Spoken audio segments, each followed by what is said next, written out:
গাজার বিরুদ্ধে ইসরায়েলের একতরফা যুদ্ধের দীর্ঘমেয়াদী প্রভাব এখনও দেশটির জনগণের উপর মারাত্মক স্বাস্থ্য সংকটের সৃষ্টি করছে।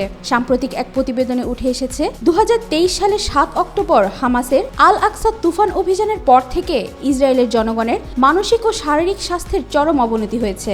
দেশটির প্রায় ৩০ লাখ মানুষ মানসিক অসুস্থতায় ভুগছেন, যার মধ্যে ৬ লাখের বেশি মানুষ গুরুতর মানসিক রোগে আক্রান্ত। ইসরায়েলি সংবাদ মাধ্যম জেরুজালেম পোস্ট ও টাইম অফ ইসরায়েল জানিয়েছে, যুদ্ধের ধাক্কায় ইসরায়েলি জনগণের মধ্যে তীব্র উদ্বেগ, হতাশা ও মানসিক অস্থিরতা দেখা দিয়েছে।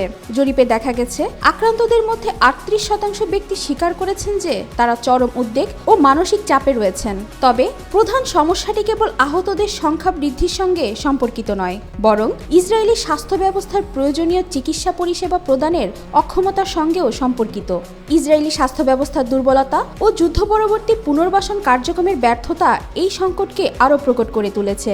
জরুরি চিকিৎসা ও মানসিক স্বাস্থ্য পরিষেবা পাওয়ার জন্য হাজার হাজার মানুষ দীর্ঘদিন অপেক্ষা করলেও পর্যাপ্ত সহায়তা পাচ্ছেন না। কিছু ক্ষেত্রে রোগীদের ৬.৫ মাস পর্যন্ত অপেক্ষা করতে হচ্ছে, যা সংকটকে আরও ঘনীভূত করেছে।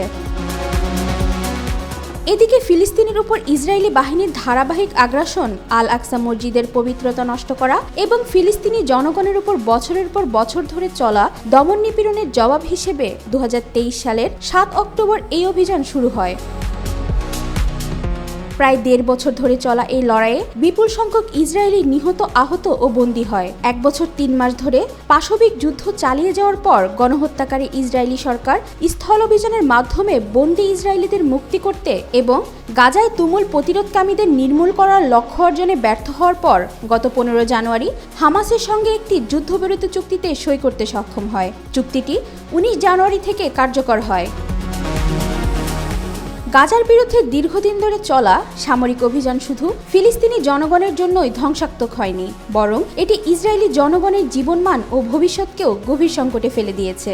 ইসরায়েলি বর্তমান পরিস্থিতি বিবেচনায় অর্থনীতিবিদরা সতর্ক করে বলেছেন, মানসিক স্বাস্থ্য সংকট ইসরায়েলি কর্মসংস্থান ও উৎপাদনশীলতাকে মারাত্মকভাবে ক্ষতিগ্রস্ত করতে পারে। দীর্ঘমেয়াদী মানসিক সমস্যার কারণে কর্মীরা স্বাভাবিক কর্মক্ষমতা হারালে দেশটির অর্থনীতি ভয়াবহ মন্দার মুখে পড়তে পারে। চলমান স্বাস্থ্য সংকট মোকাবেলায় ইসরায়েলি সরকার দ্রুত কার্যকর পদক্ষেপ না নিলে পরিস্থিতি আরও ভয়াবহ আকার ধারণ করতে পারে বলে ধারণা করা হচ্ছে। ওয়াহিদা পারভিন, ঈশিতা, আজকাল।